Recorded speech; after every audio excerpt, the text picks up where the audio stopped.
Desert Mountain Fine Art. We're here today with Dennis Doyle. Take 99.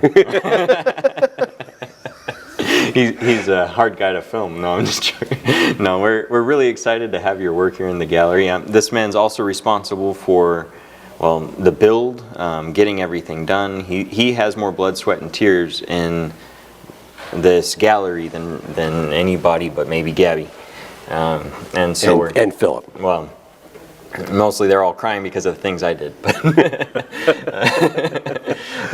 But we're so honored to have your work, and we absolutely love your photography. Thank you. Tell such a story. What we want is for people to get to know you a little bit. So now you were a world-class contractor for a large portion of your life.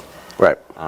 Tell me about when you made the transition to being an artist. When I actually started with film when I was about 17, developing darkroom forensic files. So stuff that most people would never want to see in their whole entire life, and it kind of put me off to film, to cameras in general, even though I love the medium. And so I went out. I was a contractor. I built houses for movie stars and multi-millionaires, billionaires for many years. And then right at the height of my career, I realized that was not what I wanted to be. That I wanted to be a photographer, an artist. And that's who I really was at my soul, was an artist. I was not a contractor. I was not a forensic developer of negatives in a darkroom. I was a photographer. So I went out and I learned the craft all over again from digital. When the cameras came back from digital, or I still have my film cameras. Now I'm totally comfortable with doing everything in digital. And then about 3 or 4 years ago, I started to dabble a little bit more into more of the artistic side of photography instead of the recording side of photography. So I don't take pictures necessarily to record the event. I take them for the art value. And like these you can see here, I take more of an artistic approach to my photography, and I also do the framing to match. Now, so my progress has now included the framing to try to give everybody a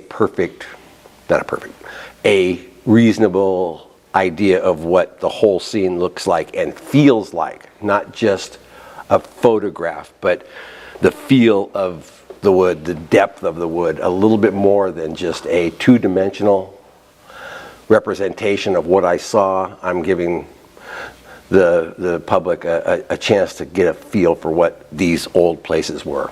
Cool. So now you went kind of technical on there for me for a minute.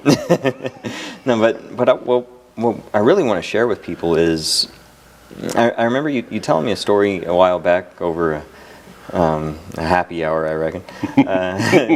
But you were telling me, I guess it was coffee actually. It might have been coffee. Yeah. But you were telling me about this time you got a critique. And you went and you invested in a fair amount of money for where you're at the time for a professional critique. Correct. And so tell your collectors about what this became after that. Back when I started, and this is a little bit of a story, but back when I started back into digital, and I knew I was going back to being an artist instead of a builder, I paid to have a Guggenheim photographer.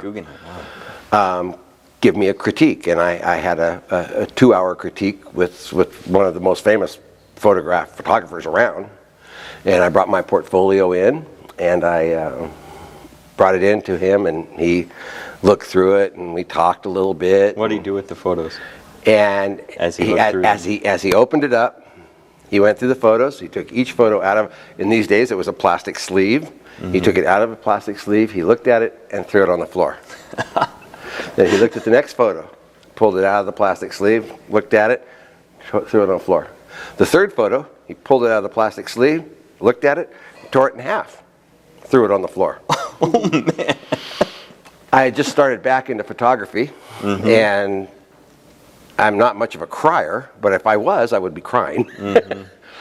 And he he looked me square in the eyes. He was an older gentleman at the time. I'm going to say in his mid-70s, and he said, "Dennis," he goes, "you've got a great eye, but you don't know who you are. You don't know who you are as an artist."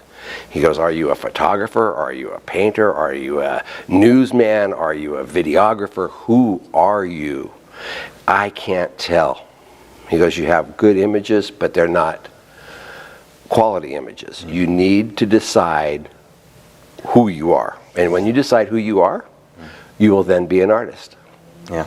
And at the end of the 2 hours, we shook hands. I was glad to pay him the $500 that he wanted.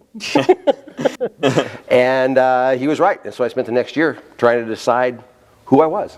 Yeah. And who I was as an artist. And this is kind of the end result of where I am as an artist. Hopefully not the end result, but this is the result of that conversation at this time. And I'm getting old. I mean, buy it now. No, I mean, your work is so amazing. It tells such a story, and they're so well composed. In your horse pieces and in your, I mean, I love the frames that you're building for these and the way that it completes the image. But I don't know, I feel like there's a mood that's consistent throughout all your work. What would you say if you could say just one quick thing in regards to the presentation and the feeling that you want someone to get from it? What is the thought or the vibration that you want people to have? It's pretty hard to condense what I want people to walk away with. But if there's one word, I want my photography to tell a story. I want it to speak to whoever it is that views it.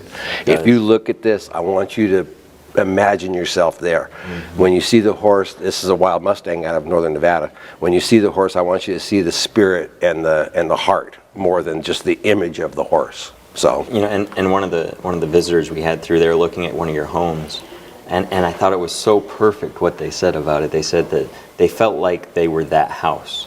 I mean, to take an inanimate object and make it, where someone feels like it almost personifies the struggle that they've been through. That's an amazing ability. Well, and you might appreciate this a little bit. I also check the history of almost everything that I capture. I know the history of all of these places. I actually go back and try to find out who lived there, what they were used for in the past. Does that influence the composition? Yes. Absolutely. Yeah. Absolutely. How could it not? It influences the whole capture. It influences whether I even attempt it. Whether I am. I mean, these are not easily attempted. I mean, it's not just doesn't just happen. I mean, it takes a lot of work to get them. So. Thank you so much for your help in the gallery, for the amazing artwork. We're so honored to work with you. Good. Come see the entire collection at Desert Mountain Fine Art, and keep up with the classes that Dennis will be doing. If you're into photography, if you follow it, they are worth attending. And just in general, keep in touch, keep up with Dennis Doyle. He is an amazing artist and someone definitely to watch what he's going to do next. So come see us soon. Thank you.